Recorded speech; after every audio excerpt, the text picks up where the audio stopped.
Salut, dans cette série de vidéos, nous allons apprendre ensemble le framework web Django. Pour ceux qui ne savent pas c'est quoi, c'est un framework web qui a été développé avec le langage Python, qui veut dire que pendant son utilisation, nous allons se servir du langage Python. Il faut savoir aussi que Django c'est un framework back-end.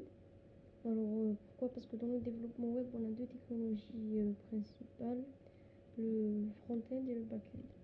Le front-end, c'est le côté visible dans le navigateur, c'est le côté visible de l'application.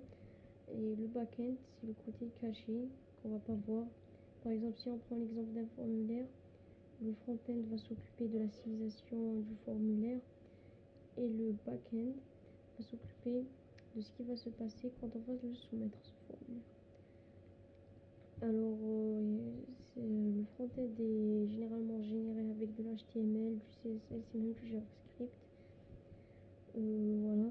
Dans ce chapitre, nous allons voir ensemble l'installation et la configuration de notre environnement. Alors, nous allons commencer par l'installation de Python, qui est le langage utilisé dans Django, et plein d'autres choses.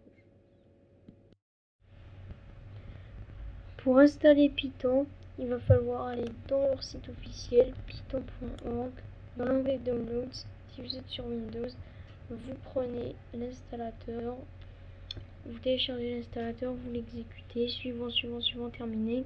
Python sera automatiquement ajouté à votre système. Si vous êtes sur macOS, vous téléchargez l'installateur et il va normalement l'installer automatiquement et va l'ajouter à votre système. Si vous êtes sur Linux, selon votre distribution, si vous êtes sur une distribution basée sur une Debian comme moi, vous allez lancer la commande sudo apt install Python 3. Si vous êtes sur une sur Fedora, vous allez lancer la commande sudo dnf install Python 3. Si vous êtes sur d'autres distributions comme Arch Linux ou Kali Linux, vous n'avez qu'à chercher sur Google et vous allez trouver une réponse très facilement. La deuxième chose qu'il va nous falloir installer, c'est pip, le gestionnaire de dépendance par défaut de Python. Il faut savoir que chaque langage a son gestionnaire de dépendance, ou même on a plusieurs, comme par exemple pour PHP on a Composer, pour Node.js on a NPM ou bien Yarn. Voilà, chaque langage a son gestionnaire de dépendance. Et pour Python on a pip. Si vous avez installé le Python depuis le site officiel, pip sera ajouté automatiquement à votre système. Par contre, si vous l'avez installé sur Linux, il ne sera pas ajouté à votre système. Il va falloir l'installer séparément. Si vous êtes sur une distribution basée sur un Debian, c'est la commande suivante, sudo apt install python 3-pip. Si vous êtes sur Fedora, vous allez lancer la commande sudo dnf install python 3-pip.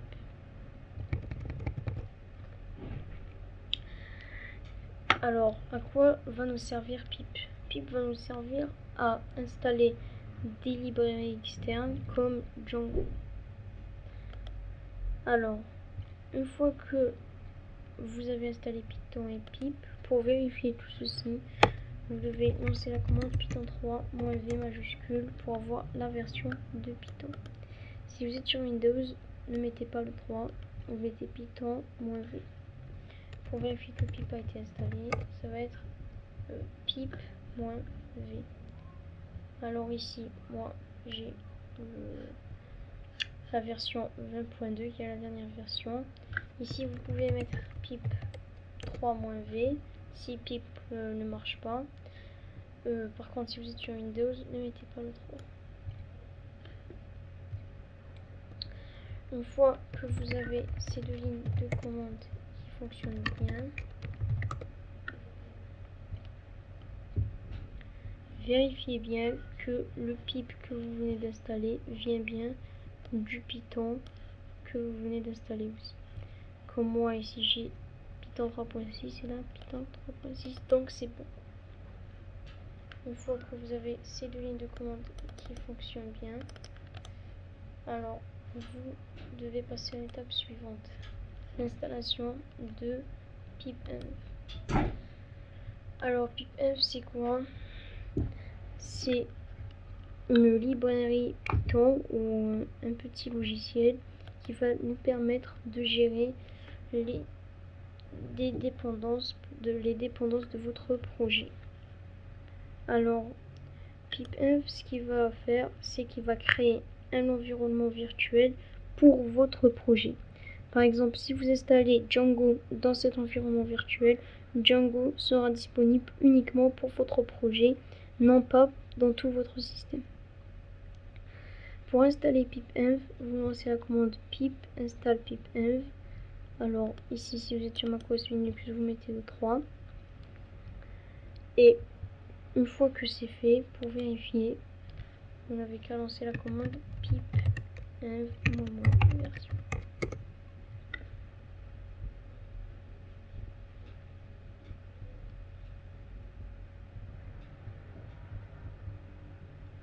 Et là, vous avez la version de pipenv. Moi, j'ai la version 20.6.2 qui est normalement la dernière version.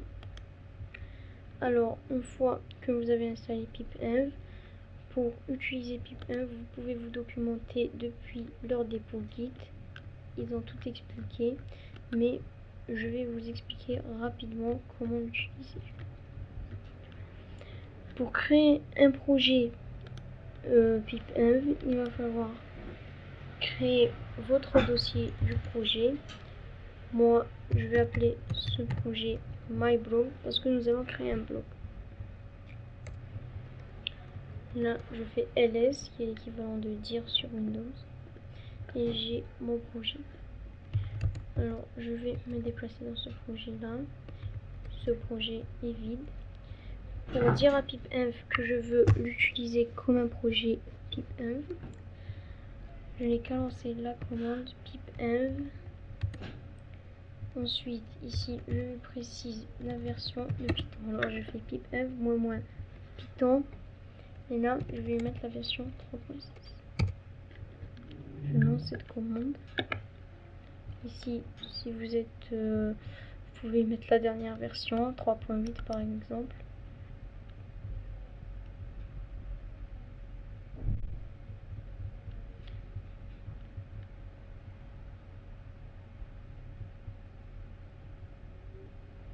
Là, il me dit qu'il a créé notre environnement virtuel et il a créé le pipfile dont nous y reviendrons un peu plus tard.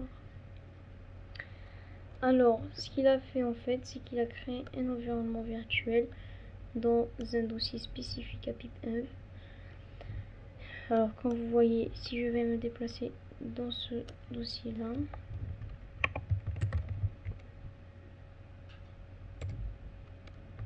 ici, j'ai mes environnements virtuels. C'est géré automatiquement par pipenv. Alors ici, je vais retourner là où j'étais. Alors ici, comme nous avons vu, il a créé ici notre pipfile. Alors ce pipfile, à quoi il sert? Alors si vous avez fait du Ruby, c'est l'équivalent par exemple du gemfile. Si vous, pour Node.js, c'est package.json. Voilà. Pour PHP, ça va être composer.json normalement. Donc ici, si je liste le contenu de ce fichier là, ici j'ai premièrement les dépendances de développement, les paquets de développement. Alors c'est vide parce que nous n'avons rien installé. Ici des paquets de développement et de production, on n'a rien parce qu'on n'a rien installé.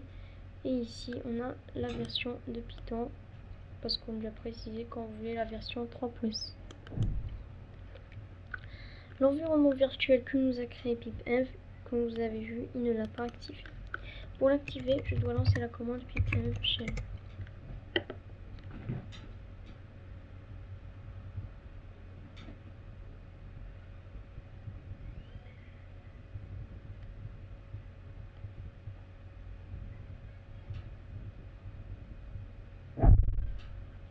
Et là, comme vous voyez, j'ai une indication que mon environnement virtuel a bien été activé. Maintenant, nous allons passer à l'installation de Django. Alors, vu qu'on a utilisé pip-env, nous n'allons pas l'installer de cette façon. Nous allons l'installer avec pip-env. Bon, derrière cette commande, pip-env va l'installer avec pip. Alors, pour ce faire, je vais lancer la commande pip-env install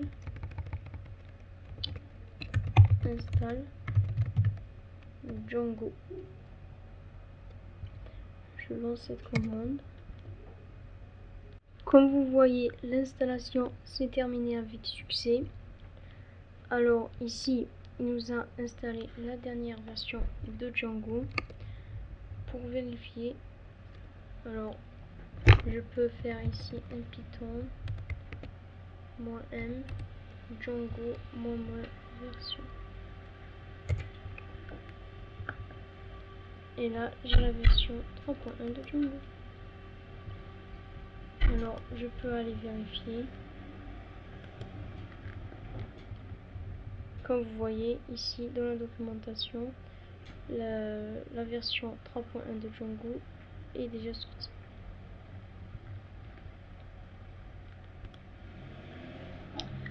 Alors ici, il nous a créé un nouveau fichier pipfile.log.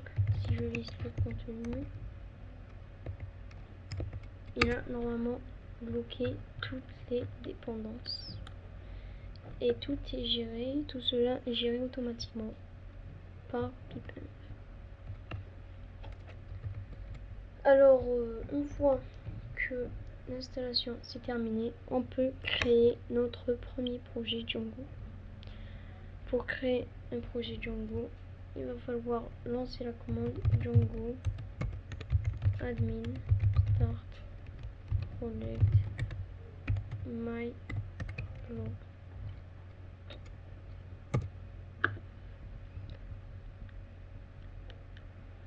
Et là, si je liste le contenu du dossier, j'ai ici un nouveau dossier qui s'est créé et je vais appeler myblog. Alors, nous allons voir le contenu un peu plus tard. Alors, je vais ouvrir ce projet-là avec un éditeur de texte. Alors, j'ai choisi Sublime Text. Vous pouvez utiliser n'importe quel éditeur de texte, comme Visual Studio Code, Atom, ou bien même des IDE comme PyCharm, qui sont bien plus adaptés.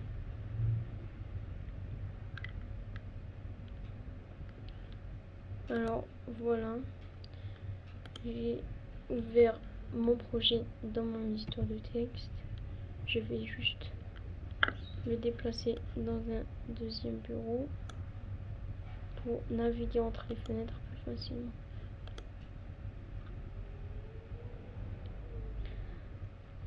Je vais vous expliquer l'importance de chaque fichier dans notre projet Django. Alors, je vais commencer par ce fichier init.py, init_.py. Alors, ce fichier-là, c'est un fichier qui n'a rien à voir avec Django, mais avec Python. Alors, ce fichier-là, on va le laisser vide.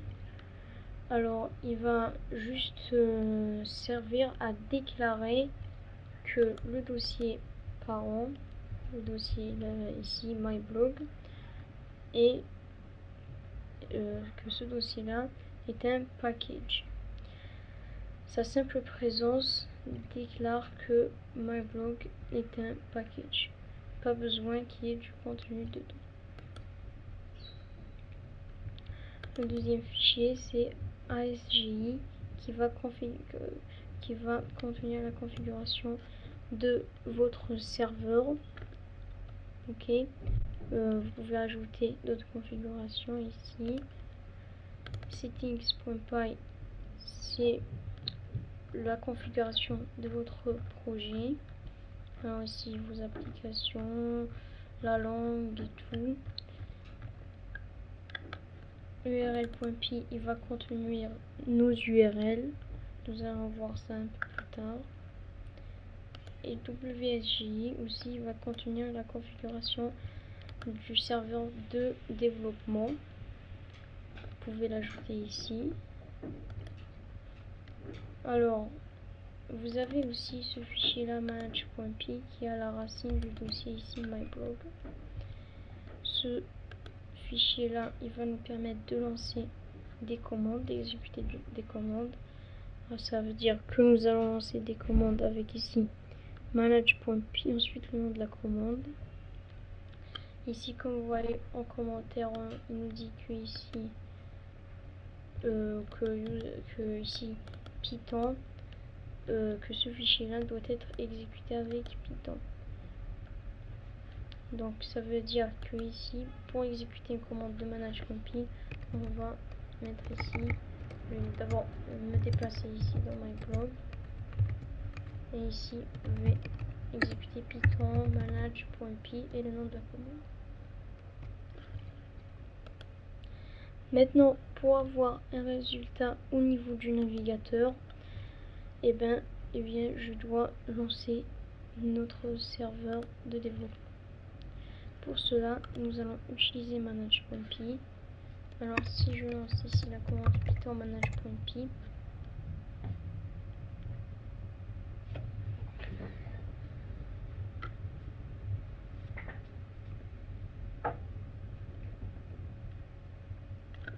et là vous avez toutes les commandes disponibles avec manage.py. Alors ici, ce que nous allons utiliser, c'est run server, qui va nous permettre de lancer un petit serveur de développement. Comme vous voyez ici, au lieu de d'écrire à chaque fois python manage.py, vous avez un raccourci qui est point ici slash manage.py. Si vous êtes sur Windows, vous mettez anti-slash, ou bien vous pouvez directement mettre manage.py. Alors ici, ce que ça veut dire, c'est que le point là représente ce dossier et là slash le fichier, tout simplement. Alors pour lancer notre serveur, on va faire manage.py run server, tout simplement.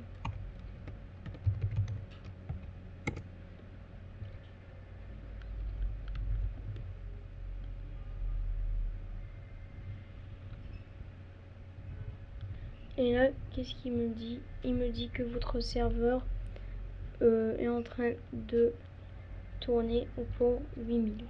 Alors ici, l'adresse IP locale de votre machine, port 8000. Vous avez ici un raccourci qui est localhost qui représente tout simplement l'adresse IP locale. Alors ici, je vais dans le navigateur, localhost 8000.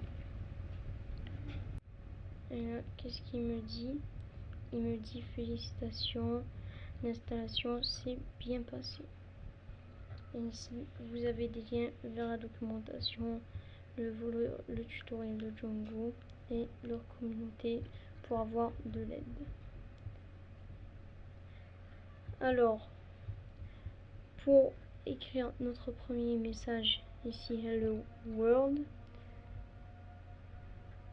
il va falloir aller dans notre éditeur ici, configurer une nouvelle URL. Alors, moi, je vais configurer cette URL avec la fonction ici path. Alors, vous devez utiliser la fonction path qui a déjà été importée.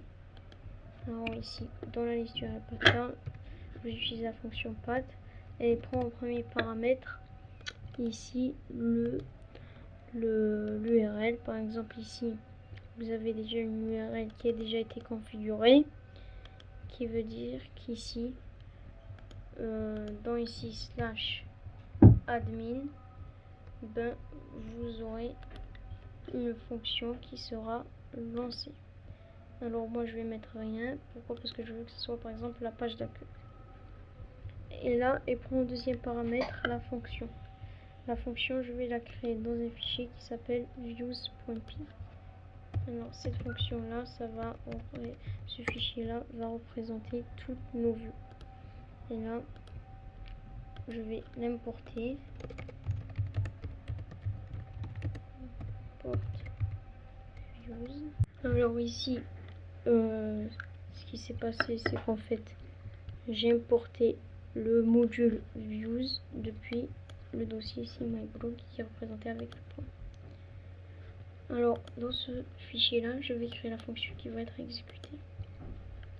Alors je vais l'appeler home. Voilà. Et là, je ne vais rien mettre avec ici le mot-clé pass, qui veut dire on sait pas quoi mettre encore. Et là, je vais l'appeler avec ici views.home. Maintenant, si je vais réactualiser la page dans mon navigateur, j'ai ici une erreur qui est normalement affichée dans le serveur. Là, je réactualise. Voilà, il me dit que la fonction home, elle ne prend aucun argument alors qu'un a été passé. Alors ici, pourquoi je dois lui passer un argument qui est la requête. Alors cette fonction, elle prend comme premier paramètre la requête, dont nous allons voir un peu plus tard à quoi elle va servir. Elle va nous donner l'accès à plein de choses. Et là, il me dit que cette fonction, notre vue, elle ne retourne aucun objet, alors qu'elle doit retourner ici un objet de type HTTP response. Pour cela, je vais l'importer. Alors, cet objet-là, il s'importe depuis Django. Ici, ça va depuis Django.http.